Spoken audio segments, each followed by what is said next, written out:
Let's make some modular cave tiles.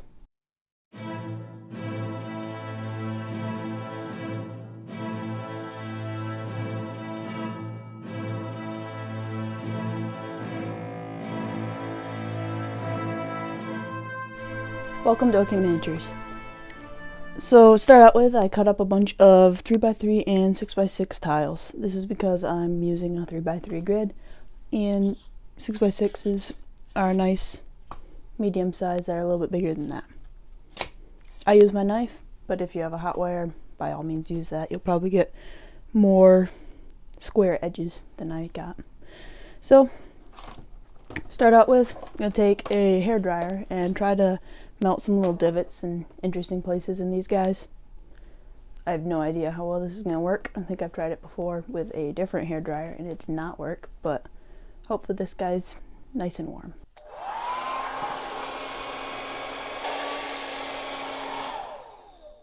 That's a no.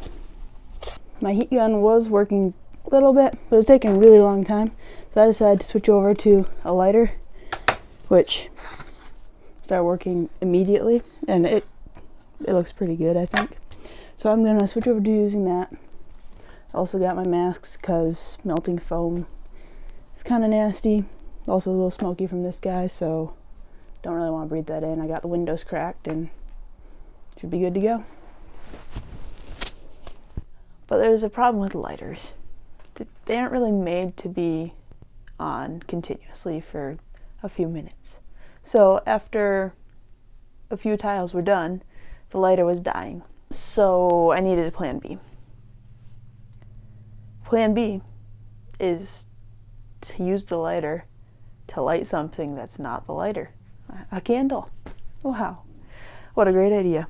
So I found a candle and lit it after several tries using the almost dead lighter, which has recovered since, so it's not completely dead.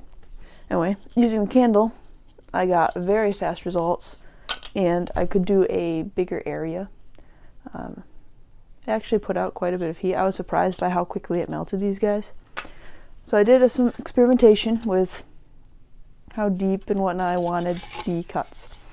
This is the deepest I went. You can see those lines are pretty bold, pretty obvious. That's not quite what I want. It's a little bit too much, I think. I prefer ones that are just like a little bit less. Still got some nice divots and whatnot, but not as bold. When doing these, I did notice if I got too close to the edge would really round over. So I avoided putting any dips near the edge, which makes sense anyway, because if these are modular, you might have a nice smooth dip running against a flat edge, and that would look odd. So there were a few pieces that got rounded over on the edges, but I did learn to avoid that later on. I did give everything, all the surface, a very light pass with the flame. That way it still gets a little bit of that similar wavy texture instead of the smooth store-bought XPS look, which makes it more consistent. So then it's on to Mod Podge. I stuck with a basic paint job of brown base coat and a brown mixed with a little bit, tan mixed with a little bit of brown paint for the first dry brush, and then second dry brush of just tan. And I think these look pretty good, but they're looking a little too brown for me. I want just a hint of gray throughout this. So I'm gonna add a black wash. I think I'm gonna mix it with a little bit of gray to keep it from being like a solid black and more of a gray. And we'll see how that goes. I ended up dabbing off the wash a little bit in some spots with a paper towel to keep it from like pooling and getting really dark, since in a cave it's all kind of dimly lit. The shadows are going to be less pronounced. And I think this looks really good. Dabbing it off also kind of gave the floor a bit of variation, which can be like dirt in different spots and just different types of stone mixing together.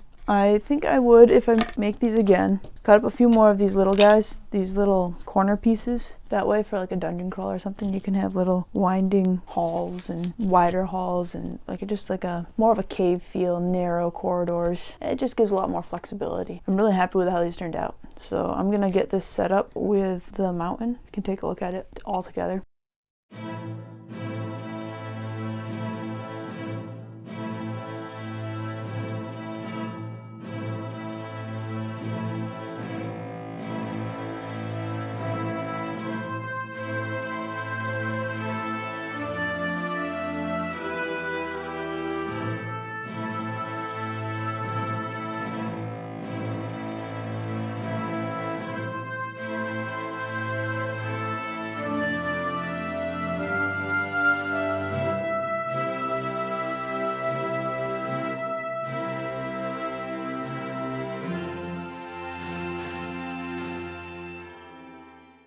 If you found this video helpful, please hit the thumbs up and consider subscribing.